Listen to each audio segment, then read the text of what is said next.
The Manhattan Project. Early in 1939, the world scientific community discovered that German physicists had learned the secrets of splitting an uranium atom. Fears soon spread over the possibility of Nazi scientists utilizing that energy to produce a bomb capable of unspeakable destruction. Scientists Albert Einstein, who fled Nazi persecution, and Enrico Fermi, who escaped fascist Italy, were now living in the United States. They agreed that the president must be informed of the dangers of atomic technology in the hands of the Axis powers. Fermi traveled to Washington in March to express his concerns to government officials, but few shared his uneasiness. Einstein penned a letter to President Roosevelt urging the development of an atomic research program later that year. Roosevelt saw neither the necessity nor the utility for such a project, but agreed to proceed slowly. In late 1941, the American effort to design and build an atomic bomb received its code name the Manhattan Project.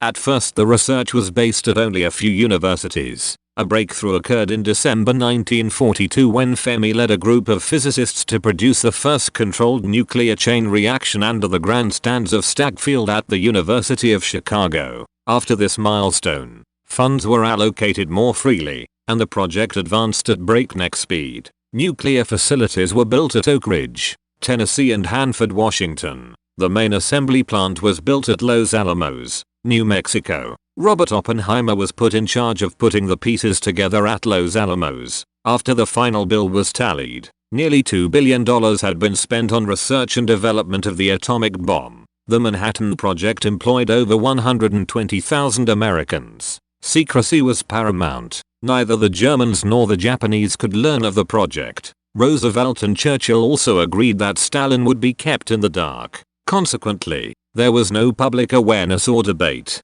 Keeping 120,000 people quiet would be impossible. Therefore only a small privileged cadre of inner scientists and officials knew about the atomic bomb's development. In fact, Vice President Truman had never heard of the Manhattan Project until he became President Truman. Although the Axis powers remained unaware of the efforts at Los Alamos, American leaders later learned that a Soviet spy named Klaus Fuchs had penetrated the inner circle of scientists. The most successful Soviet spy was Klaus Fuchs, a member of the British mission who played an important part at Los Alamos. The 1950 revelation of his espionage activities damaged the United States' nuclear cooperation with Britain and Canada. Subsequently, other instances of espionage were uncovered, leading to the arrest of Harry Gold, David Greenglass, and Julius and Ethel Rosenberg. Other spies like George Koval and Theodore Hall remained unknown for decades. The value of the espionage is difficult to quantify, as the principal constraint on the Soviet atomic bomb project was a shortage of uranium ore.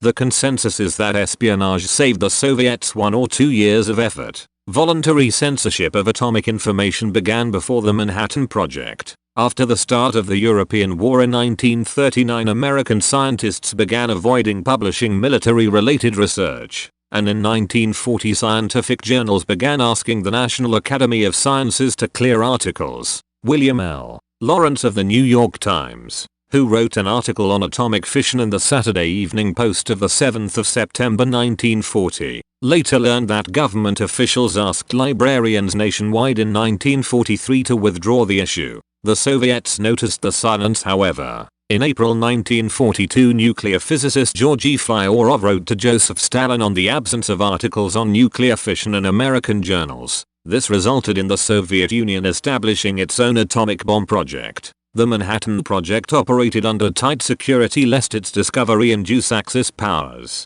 especially Germany, to accelerate their own nuclear projects or undertake covert operations against the project. The government's Office of Censorship, by contrast, relied on the press to comply with the voluntary code of conduct it published, and the project at first avoided notifying the office. By early 1943, newspapers began publishing reports of large construction in Tennessee and Washington based on public records, and the office began discussing with the project how to maintain secrecy. In June, the Office of Censorship asked newspapers and broadcasters to avoid discussing atom smashing, atomic energy, atomic fission, atomic splitting, or any of their equivalents, the use for military purposes of radium or radioactive materials, heavy water, high voltage discharge equipment, cyclotrons, The office also asked to avoid discussion of polonium, uranium, ytterbium, hafnium, protactinium, radium, rhenium, thorium,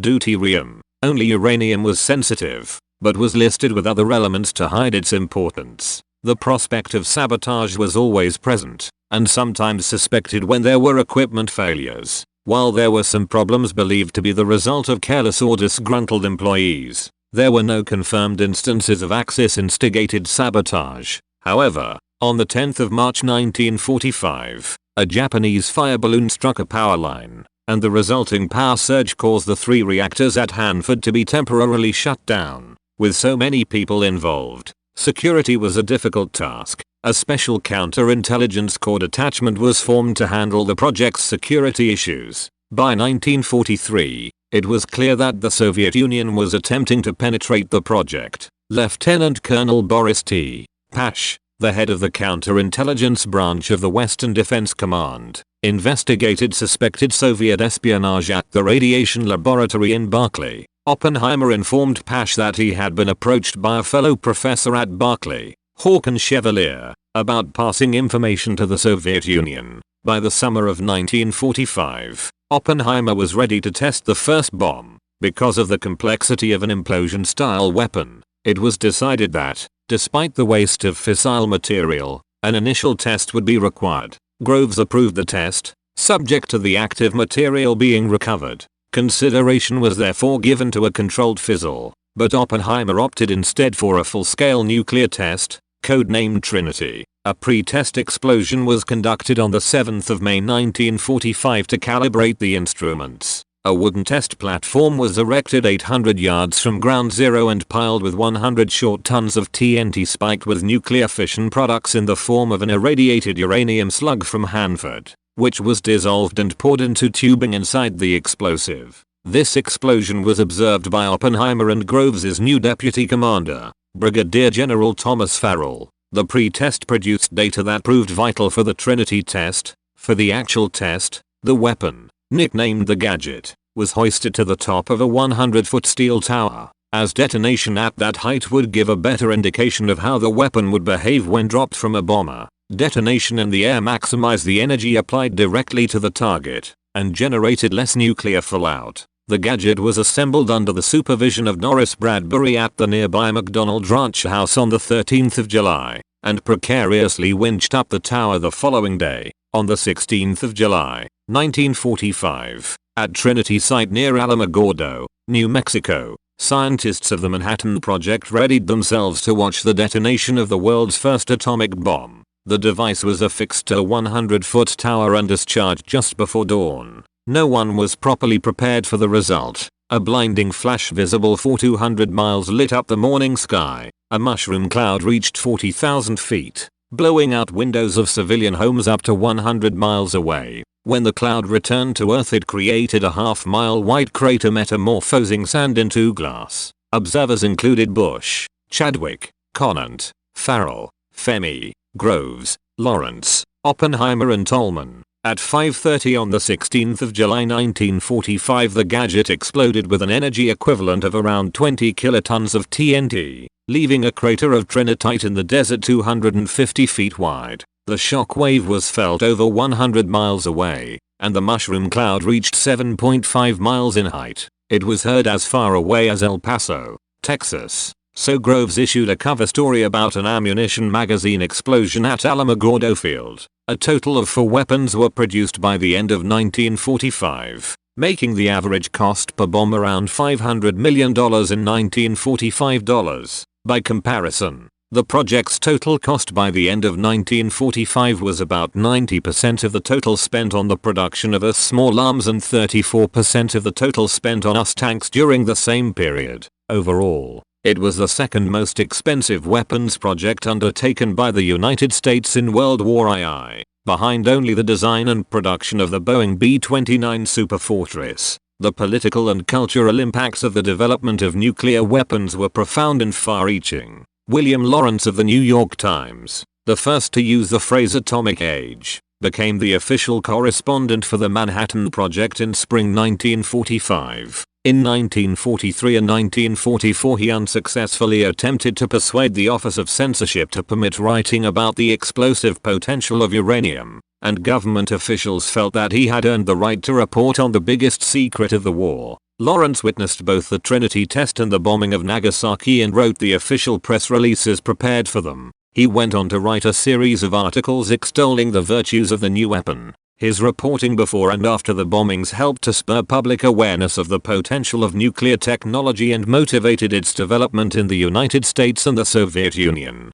The wartime Manhattan Project left a legacy in the form of the network of national laboratories: the Lawrence Berkeley National Laboratory, Los Alamos National Laboratory, Oak Ridge National Laboratory, Argonne National Laboratory, and Ames Laboratory. 2 more were established by Groves soon after the war: the Brookhaven National Laboratory at Upton, New York, and the Sandia National Laboratories at Albuquerque, New Mexico. Groves allocated $72 million to them for research activities in fiscal year 1946 to 1947. They would be in the vanguard of the kind of large-scale research that Alvin Weinberg, the director of the Oak Ridge National Laboratory, would call big science. The Naval Research Laboratory had long been interested in the prospect of using nuclear power for warship propulsion, and sought to create its own nuclear project. In May 1946, Nimitz, now Chief of Naval Operations, decided that the Navy should instead work with the Manhattan Project. A group of naval officers were assigned to Oak Ridge, the most senior of whom was Captain Hyman G. Rickover, who became assistant director there. They immersed themselves in the study of nuclear energy, laying the foundations for a nuclear-powered Navy. A similar group of Air Force personnel arrived at Oak Ridge in September 1946 with the aim of developing nuclear aircraft. Their nuclear energy for the propulsion of aircraft project ran into formidable technical difficulties, and was ultimately cancelled. The ability of the new reactors to create radioactive isotopes in previously unheard of quantities sparked a revolution in nuclear medicine in the immediate post-war years. Starting in mid-1946, Oak Ridge began distributing radioisotopes to hospitals and universities. Most of the orders were for iodine-131 and phosphorus-32, which were used in the diagnosis and treatment of cancer. In addition to medicine, isotopes were also used in biological, industrial and agricultural research. On handing over control to the Atomic Energy Commission, Groves bid farewell to the people who had worked on the Manhattan Project. 5 years ago, the idea of atomic power was only a dream. You have made that dream a reality. You have seized upon the most nebulous of ideas and translated them into actualities. You have built cities where none were known before. You have constructed industrial plants of a magnitude and a precision heretofore deemed impossible. You built the weapon which ended the war and thereby saved countless American lives. With regard to peacetime applications, you have raised the curtain on vistas of a new world. In 2014, the United States Congress passed a law providing for a national park dedicated to the history of the Manhattan Project.